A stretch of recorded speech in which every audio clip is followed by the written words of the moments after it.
Fakir, bonjour. Salut. Alors t'es pas trop fatigué, t'étais hier à Gare au Rock, j'ai vu, et aujourd'hui au Solidays, donc un festival qui mêle solidarité, musique et prévention. Ouais, si, ouais, c'est un peu naze, ouais. Ouais, la route un peu dure, quoi. Bon, enfin, c'est cool, on est en bus, tu vois, donc on roule de nuit, on se réveille dans la ville d'arrivée. Non, c'est chouette, quoi, c'est une super expérience, un peu crevant, mais c'est cool. Et t'es content d'être à Solidays Carrément, ouais. Ouais, c'est la première fois. Ouais, c'est un super honneur et tout qu'ils puissent m'inviter, à jouer. Enfin, c'est un festival hyper symbolique, autant par le message qu'il porte que par l'histoire qu'il a, tu vois, à Paris et tout. Enfin, c'est un peu un rendez-vous un peu incontournable. Enfin, tout le monde connaît un peu Solidays, tu vois. Donc, ouais, c'est un gros honneur, quoi, carrément. Donc à la base, on a vu dans tes années lycée, tu étais plutôt un rocker, voilà. Ouais. Et aujourd'hui, ça y est, t'es passé à l'électro, donc je voulais savoir comment ça s'est passé. Cette transition ? Ouais, cette décision de passer de rock à l'électro. En fait, ça s'est fait naturellement, il n'y a pas eu de décision vraiment, tu vois. C'était vraiment un truc, j'écoutais plein de groupes de rock progressif, Pink Floyd et tout. Et puis en fait, eux, ils utilisaient déjà la musique électronique à leur époque. Et en fait, je suis passé via Massive Attack, Radiohead, Archive, tous ces groupes-là en fait qui faisaient le pont un peu entre les deux styles. Et je suis arrivé dans l'électro par ces groupes-là. Et c'est là que j'ai commencé à connaître genre le label Ninja Tune, Bonobo, Cinématique, tous ces trucs-là en fait, qui m'ont fait vraiment aimer ce genre de musique. Et voilà quoi. Et puis c'est une histoire qu'on a partagée un peu à deux, tu vois, parce qu'on s'est fait découvrir des choses aussi avec Gabriel Superpose, qui est vraiment un pote de lycée, de hyper longue date et tout. Et c'est vraiment à deux qu'on a découvert ce genre de musique et qu'on se faisait partager les trucs. Et puis aujourd'hui, c'est cool quoi. T'as créé Fakir, ouais. Qui signifie fausse oreille, parce que c'est fake. Voilà, parce que c'est de la musique virtuelle. Voilà. Okay. Et du coup, t'es passé de tes compositions dans ta chambre seule à des grandes scènes telles que Solidays, Gare au Rock. Comment ça s'est fait cette évolution? En plus, très vite, j'ai trouvé que ça fait depuis quelques années, mais pas 10 ans quoi, que tu fais cette musique. Ouais, ça va vachement vite, même trop des fois, tu vois, un peu trop, parce que faut tout le temps se remettre à jour, faut tout le temps occuper un peu le terrain, tu vois, et du coup c'est hyper intensif. Pour l'instant, j'ai pas eu de vacances depuis 2 ans, quoi. Enfin, ça fait vraiment un truc où je tourne depuis 2 ans toutes les semaines et voilà, c'est jusqu'à ce que mort s'en suive, je pense, mais ouais, ça s'est fait en fait via plein de petits coups de pouce, tu vois. Il n'y a pas eu un truc qui a fait exploser le truc, genre YouTube ou SoundCloud, ou ça s'est fait via le clip de la Lune Rose qui a hyper marché. J'avais la playlist en radio chez Radio Nova d'abord la première fois, les premières parties de Wax Taylor, puis de Flume, puis de Bonobo, puis tu vois, enfin, il y a plein de choses en fait qui ont tous avancé de front en même temps et qu'on fait qu'aujourd'hui, je me produis au Solidays et que, tu vois, c'est un boulot assez global en fait qui s'est fait quoi. Et du coup, je l'explique pas tellement. Je peux pas te donner carrément une raison parce que c'est vraiment. C'est vraiment de scène en scène, ça s'est développé. Carrément, ouais. Et puis c'est du coup de bol en coup de bol aussi parce que c'est un super bonus. Ouais, les réseaux sociaux. Il y a plein de choses en fait qui ont déclenché le phénomène quoi. Carrément. Et du coup, au niveau de ta composition, alors quand on l'entend, c'est vraiment des musiques soit orientales, japonaisantes. En fait, tu voyages beaucoup pour.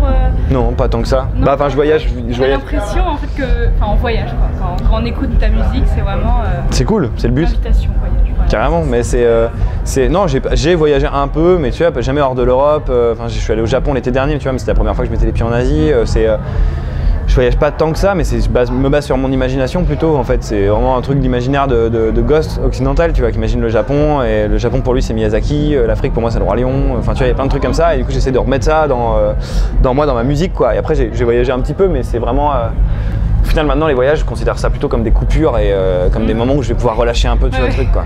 Ok, du coup, pour créer tes sons, parce qu'il y a des sons justement de l'étranger, justement, tu prends des tables, c'est ça, et tu crées tes sons où tu vas chercher une vidéo, tu prends 3 secondes d'un cri, 3 secondes c'est un peu tout en fait. Je peux aussi bien capter des ambiances et aller checker des sons moi-même et enregistrer des trucs que aller justement via YouTube ou via n'importe quoi, tu vois, choper des trucs qui m'intéressent et les découper dans tous les sens ensuite, quoi, carrément. D'accord. Du coup, par contre, il n'y a pas de parole en fait, c'est plutôt de la mélodie et du coup, désolé. T'as pas trop... C'est pas grave, t'as pas trop de messages à faire passer dans tes chansons, c'est plutôt des émotions, Ouais.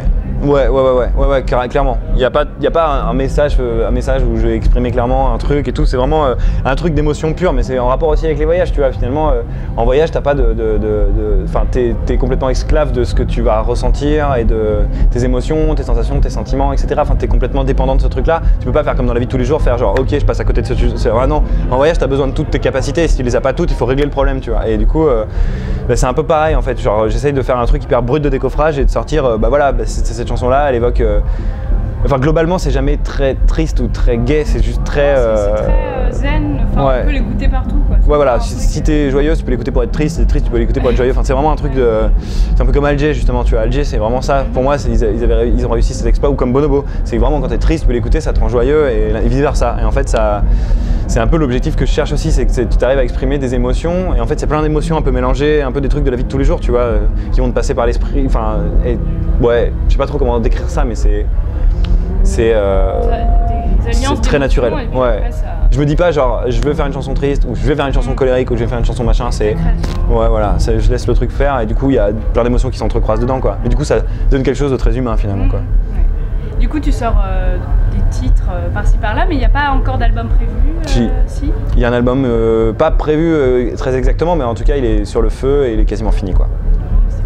Et du coup, tu t'inspires un peu d'artistes aujourd'hui pour ton prochain album, par exemple. Tu as des noms en tête qui t'évoquent justement ton prochain album? Enfin en fait l'album c'est cool parce que j'ai réussi vraiment à justement me débarrasser des influences que j'avais un peu mal digérées, tu vois, que je pouvais ressentir sur d'autres, comme c'est des trucs qui étaient très bonobo, des trucs très flumes, des trucs tu vois.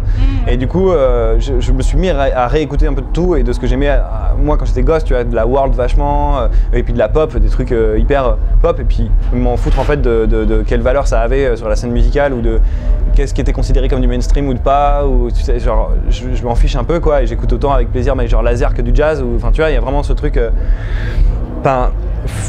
du coup je me suis mis à réécouter vraiment de tout, du coup l'album j'ai pas vraiment de nom qui m'évoque un peu ce que je vais faire. Mais ça se fait sur le coup quoi. Ouais carrément, c'est vraiment hyper spontané, ouais, carrément.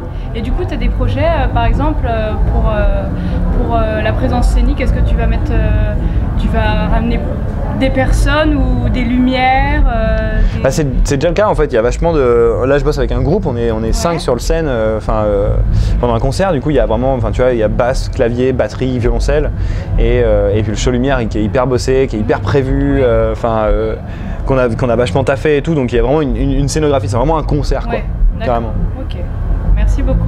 Merci à vous.